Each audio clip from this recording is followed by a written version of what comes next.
کیوں؟ اس لیے کہ نصیحت کی جو چیز ہے نا وہ جنرل نالج کے لیے نہیں سنی جاتی، وہ تو اس لیے کہ تاکہ وہ اسباق جو ان واقعات سے ملتے ہیں بار بار تازہ ہوتے رہیں. سمجھ رہے ہو؟ بار بار کیا ہوتے رہیں؟ وہ تازہ ہوتے رہیں. تو وہ بار بار سنے جائیں گے، بار بار تازہ ہوں گے. جب تک 100% عمل پہ نہیں آتے ہر وقت ہمیں سننے کی ضرورت ہے. تو اللہ تعالیٰ نے ابراہیم علیہ السلام کو جو 2 بیٹے دیے تھے، اسحاق اور اسماعیل. اسحاق علیہ السلام مکہ میں تھے اور اسماعیل علیہ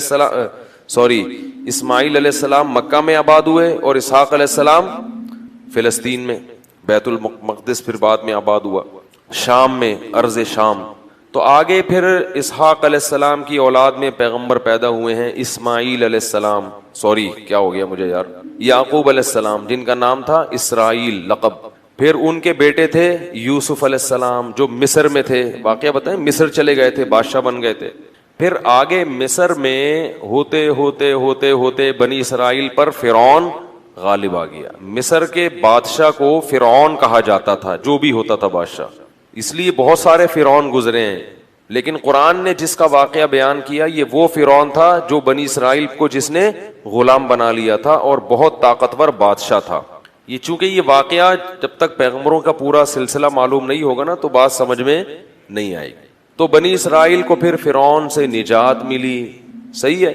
پھر اللہ نے بنی اسرائیل سے کہا کہ اللہ نے فرعون کو تو خود غرق کر دیا، اب تمہارے پاس ایک حکومت آئی ہے، ریاست آئی ہے، اللہ کی کتاب بھی آ گئی، اب تم جہاد کرو، اب تم اپنے پرانے وطن جاؤ. وہاں قوم عمالقہ کا قبضہ ہو گیا ہے، جہاں سے یعقوب علیہ السلام کو نکالا گیا تھا نا، بیت المقدس. ادخلوا الارض المقدسۃ التي كتب اللہ لکم. ارض مقدس، جیسے اللہ نے مسلمانوں کا مرکز مکہ کو بنایا، ایسے اللہ نے بنی اسرائیل کا مرکز بیت المقدس کو بنایا تھا کہ پیغمبروں کا جائے وطن بیت المقدس ہے، مصر نہیں ہے. یہاں تو کسی ایک وجہ سے آ گئے تھے، اب اس علاقے پہ قبضہ کرو اور بیت المقدس کو آزاد کراؤ، وہاں تمہاری خلافت قائم ہوگی، پھر وہاں سے پوری دنیا میں جہاد ہوگا. کیونکہ دین برحق اس وقت وہی تھا، اس لیے بیت المقدس کی بڑی فضیلت ہے. ہزاروں پیغمبر دفن ہے وہاں پہ. جتنے قرآن میں واقعات بیان ہوئے ہیں نا، 99% واقعات وہیں ہوئے ہیں شام میں. حضرت مریم کا بچے کی ولادت، عیسیٰ علیہ السلام کی تقریر، پھر موسیٰ علیہ السلام، زکریا علیہ السلام کا محراب میں کھڑے ہو کر اللہ سے اولاد کی دعائیں مانگنا، یہ سارے ادھر ہی ہوئے ہیں واقعات. یہ تاریخی واقعات ہیں. جو لوگ جاتے ہیں، اب تو بیت المقدس جا نہیں سکتے، بڑی زبردست جگہ ہے، اگر اللہ کسی کو توفیق دے تو وہ جائے ضرور، ان جگہوں کی زیارتیں کرے. تو وہاں پر کیا ہوا کہ بنی اسرائیل کو کہا گیا اب کچھ ہمت خود کرو اور ارض مقدس پہ قبضہ کرو. تو وہ کہنے لگے، وہ وہاں قوم تھی بڑی طاقتور. تو بنی اسرائیل نے کہا کہ بہت طاقتور لوگ ہیں، پہلے اپنے کسی بندے کو بھیجا، جا کے دیکھ کر آؤ، اگر کمزور سے ہے نا کانگڑی پہلوان تو پھر تو جا کے لڑیں گے، اگر پاورفل ہیں تو ہم نہیں لڑ رہے بھائی. حالانکہ پیغمبر جب جہاد کا حکم دے دیں تو پھر وہ جہاد فرض ہو جاتا ہے. تو مشہور واقعہ ہے، بنی اسرائیل نے کہا اذهب انت وربك فقاتلا انا هاهنا قاعدون. اے موسیٰ تو جا اور تیرا رب جا، دونوں جا کے لڑو، ہم یہیں بیٹھ کے پروگرام دیکھ رہے ہیں. قال رجلان من الذين يخافون، اللہ فرماتے ہیں ان میں 2 فرد جو اللہ سے ڈرتے تھے، انعم اللہ علیہما، اور اللہ نے ان پر انعام بھی کیا تھا.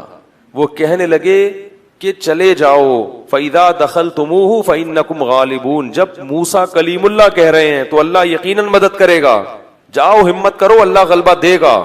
ہمارے حضرت فرمایا کرتے تھے کتنے مبارک ہوں گے یہ 2 فرد جن کا اللہ نے قرآن میں تذکرہ کیا، اور اللہ گواہی دے رہا ہے کہ یہ 2 انعام یافتہ لوگ تھے.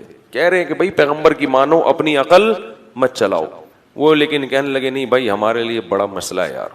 موسیٰ علیہ السلام کو غضب آیا اور انہوں نے اس مرتبہ دعا مانگی، اے اللہ میں اپنے اور اپنے بھائی کا تو مالک ہوں، ہارون کا، تو ہمیں کوئی حکم دے، ہم نہ کریں تو ہم سے پوچھ، یہ قوم میری سمجھ سے بالاتر. اتنے تیرے انعامات ہوئے، سب کچھ ہو گیا، لاٹھیوں کو سانپ بنتے ہوئے دیکھا، سمندر کے ٹکڑے ہوتے ہوئے دیکھا، فرعونیوں پر مینڈکوں کا، جوؤں کا، آگ کا عذاب، خون کا عذاب، ہر طرح کے عذاب دیکھے. اس کے بعد بھی اب یہ قوم ہمت خود کچھ کرنے کے لیے تیار نہیں ہے. سارے کام کون کرے گا؟ اللہ ہی کرے بس آسمان سے. کم ہمت. تو ففرق بینی و بین القوم الفاسقین، میرے اور اس فاسق قوم کے درمیان اب جدائی ڈال دے، میں نہیں رہ سکتا ان کے ساتھ۔ بہرحال کچھ عرصہ موسیٰ علیہ الصلوۃ والسلام رہے وادی تیہ میں اس قوم کے ساتھ۔ اللہ نے کہا کہ اب یہ 40 سال تک یہ علاقہ فتح نہیں ہوگا، 40 سال تک نہ یہ میدان میں گھومتے رہیں گے بس۔ تو وہیں موسیٰ علیہ السلام کا پھر انتقال ہو گیا اور آپ دنیا سے چلے گئے۔ پھر موسیٰ علیہ السلام کے بعد پھر دوسرے پیغمبر آئے اور ان پیغمبر نے بنی اسرائیل کو پھر حکم دیا۔ بنی اسرائیل خود کہنے لگے کہ ہمیں آپ جہاد کا حکم کیوں نہیں دیتے ہیں بھائی، ہم بھی کچھ علاقہ فتح کریں، ٹھیک ہے، اور ہمیں ہمارے گھروں سے نکالا گیا اور ظلم کیا گیا۔ الم تر الی الملأ من بنی اسرائیل من بعد موسیٰ، اللہ فرماتے ہیں موسیٰ کے بعد بنی اسرائیل کی ایک جماعت تھی، کیا تم نے ان کو دیکھا؟ تو اس وقت کے نبی نے ان سے کہا کہ تم سے امید یہ ہے کہ جب تم پر جہاد فرض ہوگا تو تم لڑو گے نہیں، خالی پیلی کی باتیں پھینک رہے ہو۔ بہت سے لوگ باتوں میں بڑے فنٹر ہوتے ہیں نا، جب کام آئے تو اس لیے اللہ سے عافیت ہی مانگنی چاہیے بھائی۔ تو انہوں نے کہا نہیں ہم لڑیں گے۔ تو پھر جب ان پر جہاد فرض ہو گیا، نبی نے، اللہ نے ایک انہی میں سے کسی ایک کو کمانڈر بنایا جس کا نام تھا طالوت۔ طالوت کو کمانڈر بنایا تو وہ کہنے لگے کہ اب چونکہ لڑنا نہیں تھا نا، بہانے تراشنے لگے، تو کہنے لگے یہ والا کمانڈر ہمیں قبول نہیں ہے، جہاد کے لیے تو ہم تیار ہیں مگر یہ والا کمانڈر نہیں چلے گا کیونکہ یہ غریب ہے۔ دولت مند آدمی کو ہمیشہ غریب آدمی کی اتباع سے آر محسوس ہوتی ہے۔ پبلک کی عجیب ڈیمانڈ ہے، آج بہت سے لوگ پیسے والے عالم کی تقریر تو سنتے ہیں جو لینڈ کروزر میں گھوم رہا ہو اور بڑے زبردست اس کی شان بان ہو، غریب عالم کو عالم ماننے کے لیے بھی تیار، کہتے ہیں اس کو کیا پتا، اگر یہ اتنا ذہین ہوتا تو پیسے تو ہوتے اس کے پاس۔ یہ ایک لوگوں کی سوچ ہے، اور اللہ کا اصول یہ ہے کہ اکثر علماء ہمیں ہر دور میں غریب ہی رہے ہیں۔ یہ حضرت مولانا شرف علی تھانوی نے لکھی ہے یہ بات کہ یہ اللہ تعالیٰ نے کچھ ایسا معاملہ رکھا ہے علماء کے ساتھ کہ ہر دور میں علماء کی اکثریت غریب رہی ہے۔ صحابہ میں بھی آپ دیکھ لو جو اہل علم تھے نا، ان میں اکثر غریب تھے۔ عبداللہ بن مسعود رضی اللہ تعالیٰ عنہ کا بہت بڑا مقام ہے مگر انتہائی غریب۔ یہ جو قرآن میں آتا ہے نا کہ مشرکین کہتے ہیں ان غریبوں کو اپنی مجلس سے نکالو، تو مفسرین نے لکھا ان میں حضرت عبداللہ بن مسعود بھی داخل تھے۔ اور اللہ نے اپنے نبی کو حکم دیا وَاصْبِرْ نَفْسَكَ مَعَ الَّذِينَ يَدْعُونَ رَبَّهُمْ بِالْغَدَاةِ وَالْعَشِيِّ، کہ اے نبی آپ نے اپنے آپ کو ان لوگوں کے ساتھ باؤنڈ کر کے رکھنا ہے جو دن رات اللہ کو پکارتے ہیں چاہے وہ غریب ہی کیوں نہ ہو۔ تو اس میں حضرت عبداللہ بن مسعود رضی اللہ تعالیٰ عنہ بھی داخل ہے۔ ان کی فضیلت ہے کہ اللہ نے حکم دیا کہ ان لوگوں کے ساتھ آپ نے رہنا ہے۔ حضرت علی غریب تھے، مسکین، پیسے ویسے نہیں تھے، جو پیسہ آتا تھا صدقہ کر دیا کرتے تھے۔ زہد فی الدنیا، دنیا سے بے رغبتی۔ حضرت عثمان مالدار تھے، حضرت عمر بھی غریب تھے۔ تو اور آج بھی علماء کی اکثریت میں کیا ہے؟ غربت۔ وہ الگ بات ہے کہ اللہ نے اہل حق کو استغنا اتنا دیا ہے کہ غریب ہونے کے باوجود بھی غریب لگتے نہیں ہیں، لوگ قرضے مانگنے آ رہے ہوتے ہیں ان سے۔ اس کا یہ مطلب نہیں ہے کہ جو مالدار عالم ہے وہ غلط ہے، میں کہہ رہا ہوں کہ اکثر علماء کیا ہوتے ہیں؟ غریب ہوتے ہیں۔ تو اس لیے میرے بھائی کوئی کسی کے پاس اگر علم ہے، تقوی ہے، تو محض اس بیس پر اس کی انسلٹ کرنا یا اس کی عزت نہ کرنا کہ یعنی جو کہتے ہیں نا پیسے تو ہیں نہیں اس کے پاس، تو یہ کوئی اچھمبے کی بات نہیں ہے۔ البتہ جو عالم غریب ہو مگر لوگوں کی جیبوں پہ نظر رکھتا ہو، غربت کی وجہ سے احساس کمتری کا شکار ہو، وہ پھر عالم نہیں ہے، کیونکہ اس کو اللہ نے جو دولت دی ہے نا علم کی، اسے اس دولت کی قدر نہیں ہے۔ تو جب خود ہی قدر نہیں ہے تو دوسرا کیوں قدر کرے؟ اس لیے جو لالچی ہوتے ہیں نا جیبوں پہ نظر رکھنے والے، ان سے تعلق قائم مت کیا کرو۔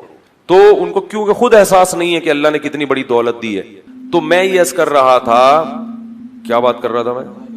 طالوت جو تھے نا وہ غریب تھے اور ان کو پیغمبر نے کیا بنا دیا؟ کمانڈر، اور کہا کہ یہ میں نے اللہ کے حکم سے بنایا ہے لہذا مانو۔ کہنے لگے انا یکون لہ الملک علینا، یہ کہاں سے امیر ہو گیا بھائی؟ نحن احق بالملک منہ، ہم زیادہ حقدار ہیں، ہم میں سے کسی کو بناؤ، ہم میں جو ہے نا بڑے بڑے قوم کے سردار۔ تو نبی نے کہا کہ نہیں، یہ سلیکشن اللہ کی طرف سے ہے۔ اور ان کے برحق ہونے کی ایک علامت یہ بھی ہے کہ حضرت موسیٰ اور ہارون علیہ السلام کی کچھ یادگاریں، کچھ تبرکات، جو ان کی کچھ اشیاء تھیں، بنی اسرائیل کیا کرتے تھے کہ جب بھی کہیں جہاد میں جاتے تھے تو حضرت موسیٰ علیہ السلام کی لاٹھی اور اس طرح کی کچھ چیزیں جو ان کے پاس رہ گئی تھی نا, وہ لے کے جاتے تھے تو اللہ ان کو فتح عطا فرماتا تھا.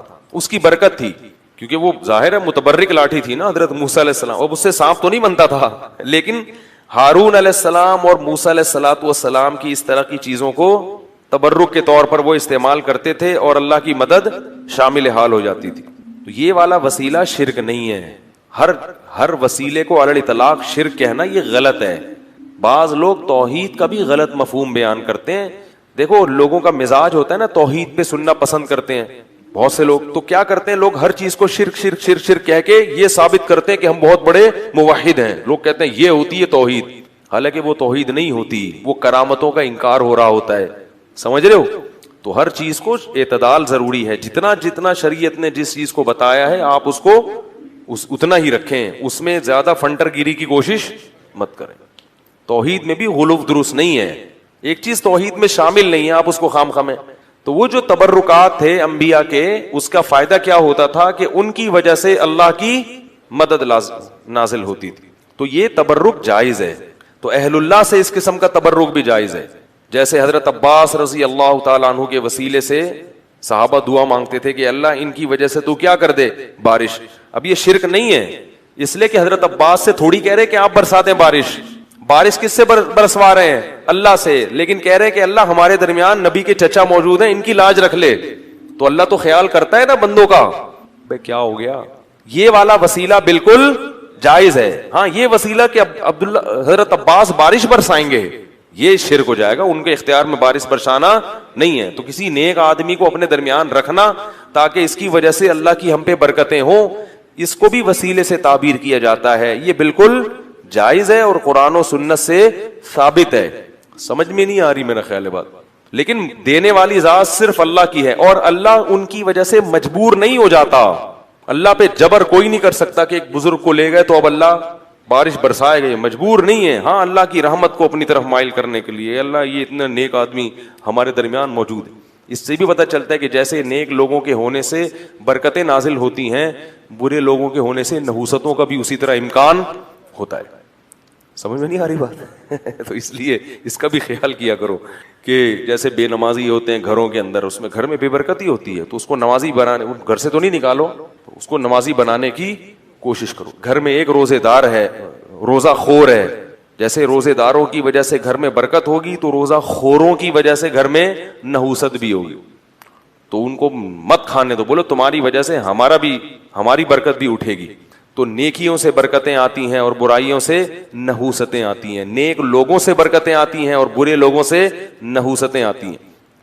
تو نبی نے ان سے کہا کہ ایک تابوت آئے گا جس میں تمہارے رب کی طرف سے سکینت ہوگی, اطمینان ہوگا, کیونکہ بقیتم مما ترک آل موسیٰ و آل ہارون, کہ موسیٰ علیہ السلام کی آل نے جو کچھ چھوڑا اور ہارون علیہ السلام کی آل کی جو چیزیں تھیں وہ اس کے اندر رکھی ہوں.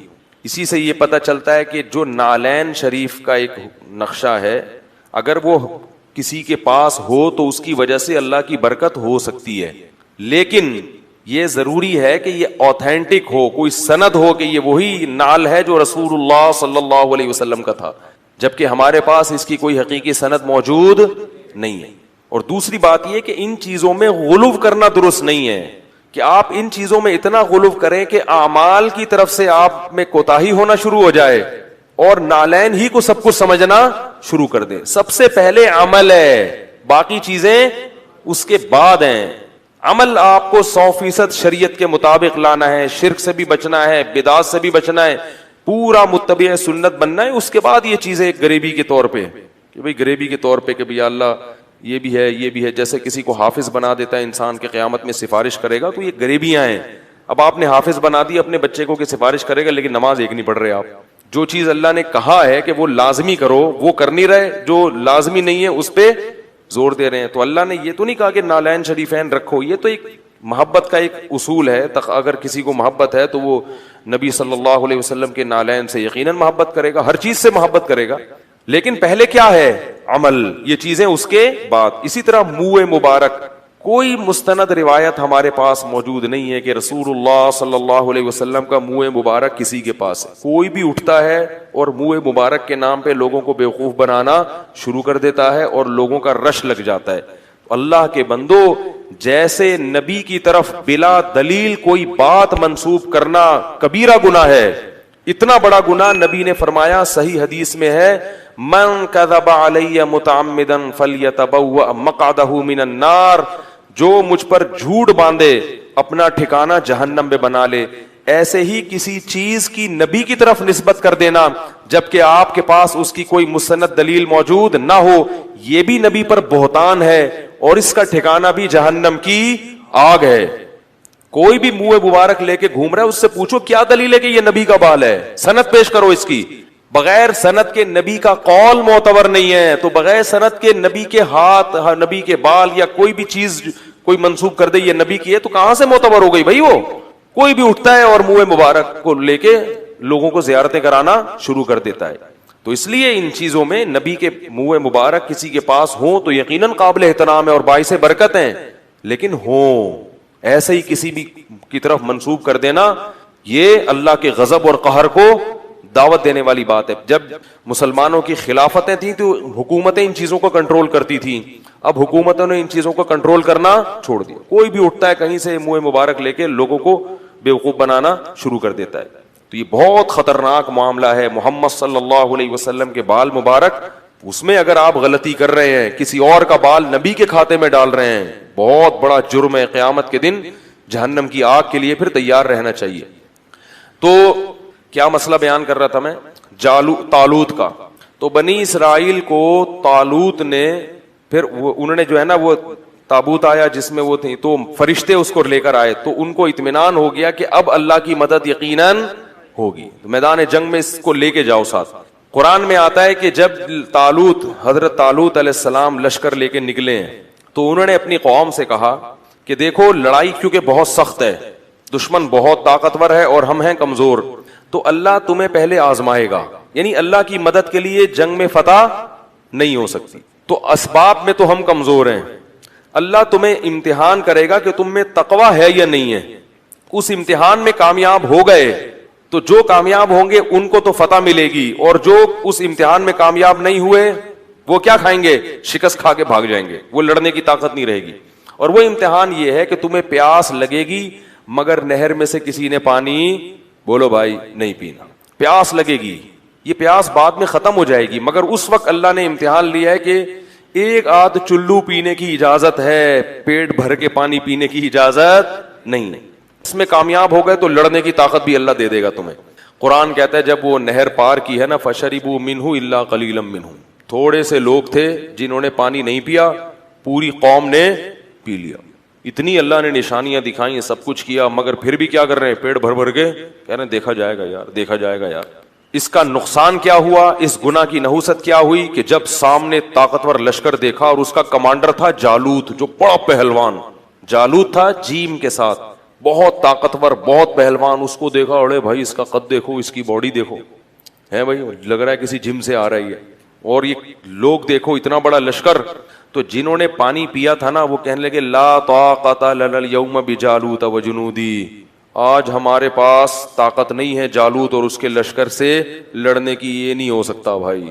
اس سے پتہ چلتا ہے گناہ کرنے سے ہمتیں پست ہو جاتی ہیں، اللہ کی نافرمانی کرنے سے کیا ہوتا ہے؟ ہمتیں پست، کچھ بھی نہیں کر سکتے دنیا میں اللہ کے لیے کچھ نہیں کر سکتے۔ پھر لا طاقت لنا اليوم بجالوت وجنودی قال الذين يظنون انهم ملاقو اللہ، اللہ فرماتے وہ لوگ جن کو اللہ سے ملاقات کی امید تھی کہ ایک دن اللہ کے سامنے کھڑے ہوں گے، اس کا ہمیں بدلہ مل جائے، وہ کہنے لگے کہ کم من فئۃ قلیلۃ، دیکھو کتنی ہی بار ایسا ہوا ہے کہ ایک چھوٹی سی جماعت کو اللہ نے بڑی جماعت پر غلبہ دیا ہے۔ ہمت کرو کیونکہ پیغمبر کے حکم پہ آئے ہیں ہم، خود سے جب آئیں گے تو دو رائے ہو سکتی ہے نا کہ بھئی صحیح کیا غلط کیا، اب تو اللہ کہہ رہا ہے تو غلط ہو ہی نہیں سکتا، اور اللہ نے ہمیں شکست دینے کے لیے تھوڑی بلایا ہے، تو اللہ غلبہ دے گا۔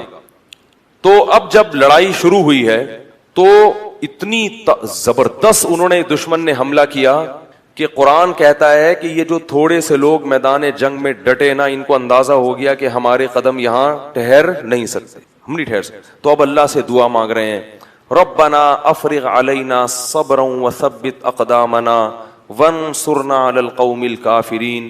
کیسے عجیب الفاظ ہیں، اے اللہ ہم پر صبر کو انڈیل دے، انڈیلنا کسے کہتے ہیں؟ جیسے بالٹیاں بھر بھر کے پانی کسی کے اوپر ایک تو ہوتا ہے نا ڈالنا. یہ نہیں کہہ رہے اے اللہ ہمیں صبر کی توفیق دے دے, نا نا نا نا, صبر کی توفیق تو چھوٹے موٹے غموں میں ہوتی ہے. یہاں تھوڑا سا صبر نہیں چاہیے, بہت بہت مشکل ہے بھائی, لڑنا بہت مشکل ہے. تو کیا کر کے ہم پر صبر, افراغ عربی میں کہتے ہیں, پانی کہیں سے بھرا ہوا ہو نا برتن میں, وہ پورا آپ کیا کر رہے ہیں کسی کے اوپر ایسے الٹ دیں. ایسے اللہ بالٹیاں بھر بھر کے ہمارے اوپر صبر کو ڈال تو. وثبت اقدامنا, اور ہمارے قدموں کو یہاں پر جما دے, یہاں پہ اکھڑنے نہ پائیں. ہم تجھ سے دعا مانگتے ہیں. وانصرنا علی القوم الکافرین, اور ان کافروں پر ہمیں ہماری مدد کر. کیسا منظر ہوگا, اور اللہ کو اس طرح سے لڑنے والوں پر کتنا پیار آتا ہوگا. اس لیے یاد رکھو جہاد کی بہت بڑی فضیلت ہے اسلام میں. جہاد معمولی عبادت, جو بھی اپنے ملک کے لیے, اپنے دین اور مذہب کے لیے, اسلام کے لیے لڑتے ہیں, ملک کے لیے لڑنا اسلام ہی کے لیے لڑنا ہے کیونکہ اسلامی ملک ہے, تو جو بھی لڑتے ہیں ان کو معمولی مت سمجھا کرو. جان پیش کرنا اللہ کے سامنے یہ آسان کام نہیں ہے. یہاں کہنا آسان, فلموں میں جو فائٹنگ ہوتی ہے نا یہ ریئل نہیں ہوتی.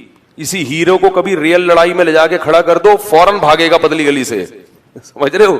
لاشیں گرتی ہیں, دھماکے ہوتے ہیں, چیتھڑے اڑتے ہیں, آنکھیں جاتی ہیں, ہاتھ پاؤں اڑتے ہیں, ایسا منظر ہوتا ہے جنگ کا. تو وہ کیا کہنے لگے, اے اللہ تو ہمیں قدم یہاں پہ جما دے اور ہم پہ صبر کو انڈیل دے. اللہ کی مدد آئی, وہ تھوڑے سے, کیونکہ اللہ نے اپنے دین کو باقی رکھنا ہے. یہ بھی ختم ہو جاتے ہیں تو بنی اسرائیل تو گئی. ایک قوم کو اللہ نے ہدایت دی تھی, وہ بھی ختم, تو پوری دنیا تو گمراہ تھی.